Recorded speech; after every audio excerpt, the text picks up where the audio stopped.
There are many ways in which the decisions and choices about how you live your life impact the natural environment we live in. Just to mention a few: the food you eat, the clothes you wear, the places where you live, the car you drive, and even your hobbies and recreational activities. And so does your choice regarding your well-deserved summer vacation. As of 2019 data, travel contributes to about 8% of the carbon emissions in the world, and this number is rising about 5% yearly. In reality, to what extent is travel sustainable? Without further ado, let's look at the top most harmful ways your vacation impacts the natural environment.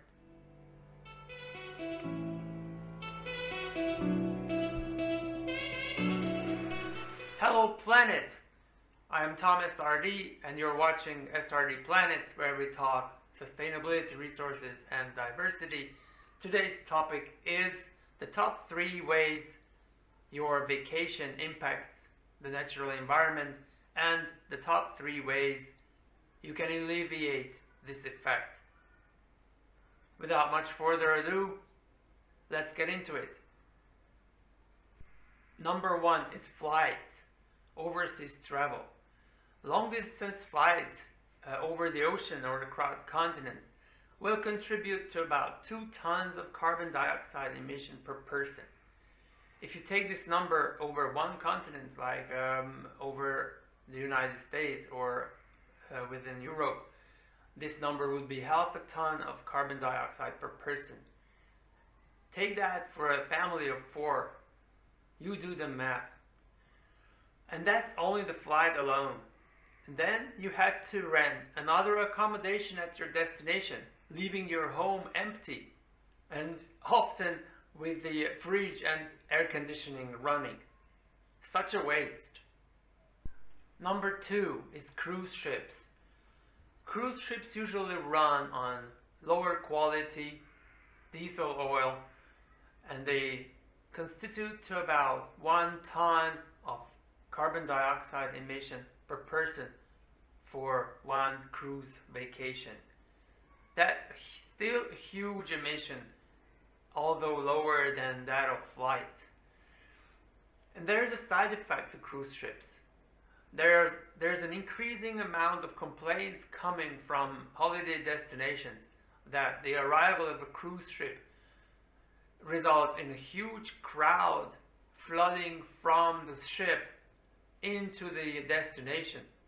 Good example is Venice, where people, residents of the town and also other tourists, are complaining that the vacation season is just unlivable due to the sheer number of the tourists. And the result of this is that the places that you are actually intending to visit and admire are going to be spoiled, degraded and destroyed by the amount of tourists, and you will not be able to enjoy what you actually came for. Is that what we want on the long run? The increasing number of tourists makes our world unlivable, and there will be nothing left for our children and grandchildren to enjoy and to admire.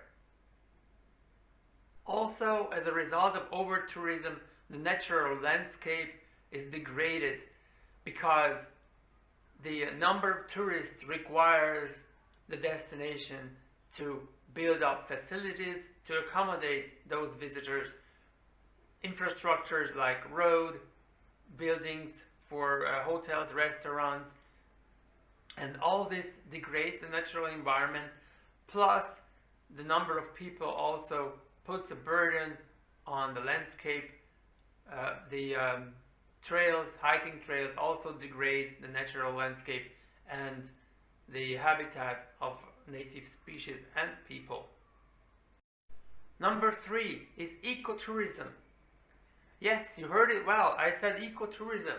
It's funny because the word ecotourism was coined to refer to vacation, which is nature friendly and sustainable.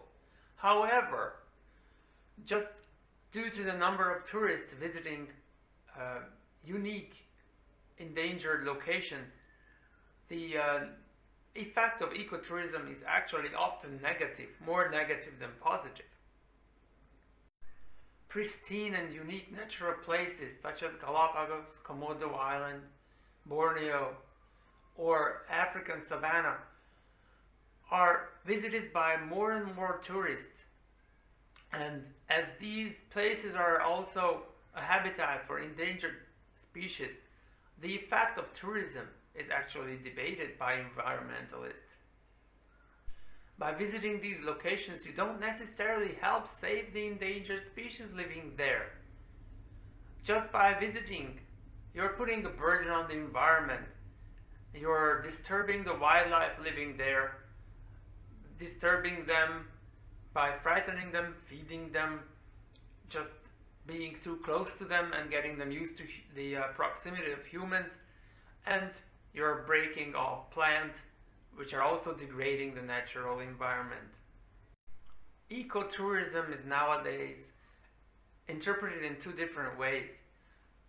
The tourist industry describes ecotourism as simply tourists visiting natural places, while another meaning of ecotourism is the sustainable ecotourism, which concentrates on visiting places and also at the same time trying to conserve the natural resources at the place by using renewable energy sources, local sourced produce, and supporting the local community.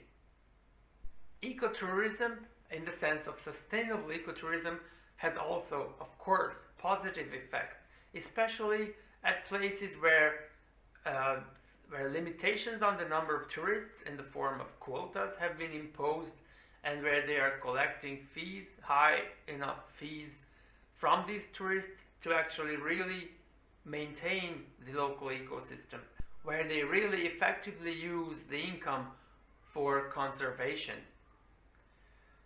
One such example is whale watching. Whale watching is beneficial for the population of whales and dolphins because the previous whaling industry has been mostly replaced by whale watching, which is a more peaceful way of coexistence with these marine creatures. Another brilliant example is gorilla tracking in East Africa, where they only have very limited number of tourists per day visiting the endangered gorillas in the jungle, and they're collecting a very high fee for that excursion, which will be considered a very unique experience and a very good memory for the tourists who participated in these excursions. And now the top 3 ways you can reduce the impact of your vacation on the environment. Number 1, stay close to your home and consume local.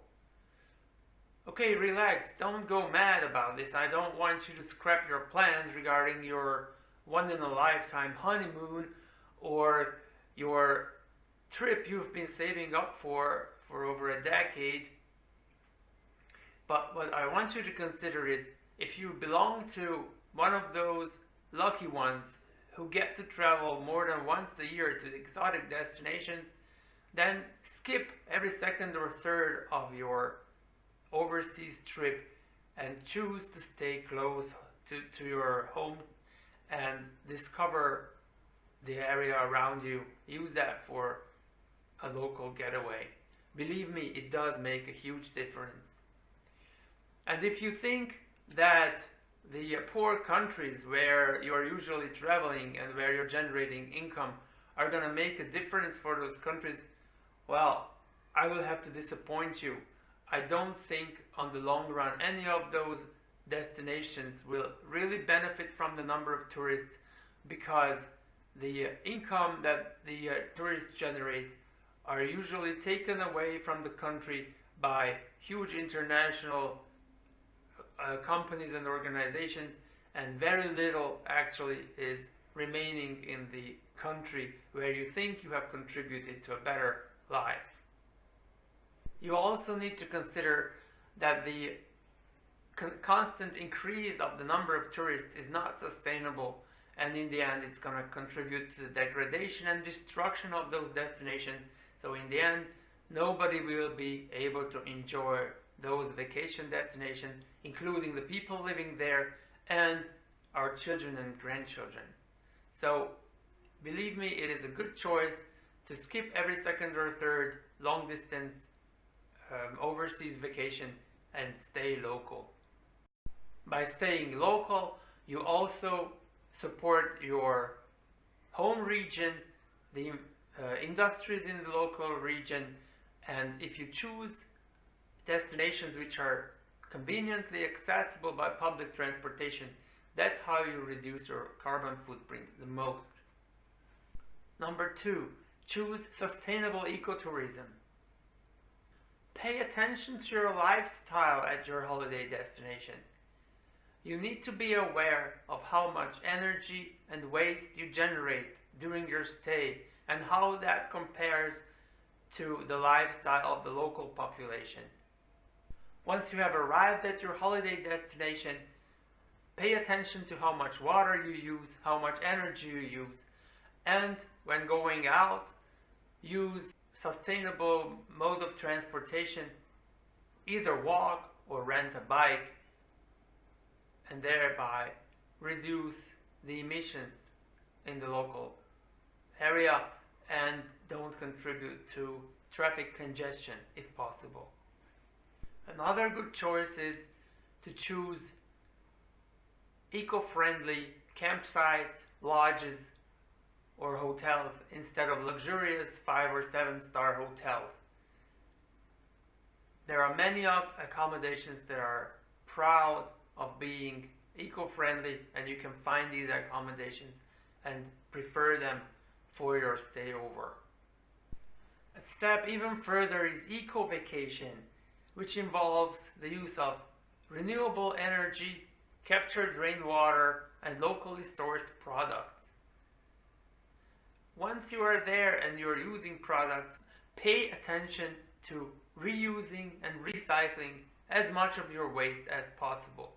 Especially harmful for the environment are straws and plastic bottles. So avoid using straws, plastic straws, and minimize the use of plastic bottles as well. If you aren't able to avoid using plastic bottles because you have to purchase drinking water, for example, make sure to purchase larger bottles and reuse them.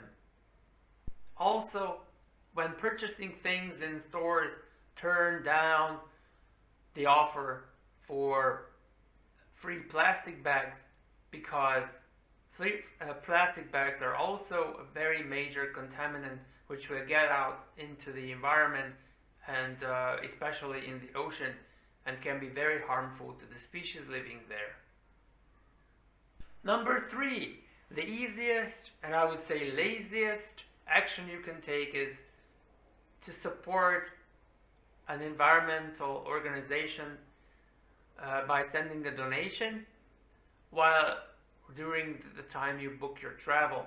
Or there's also a possibility to purchase carbon offsets, which are usually offered by most airlines when you're booking your travel.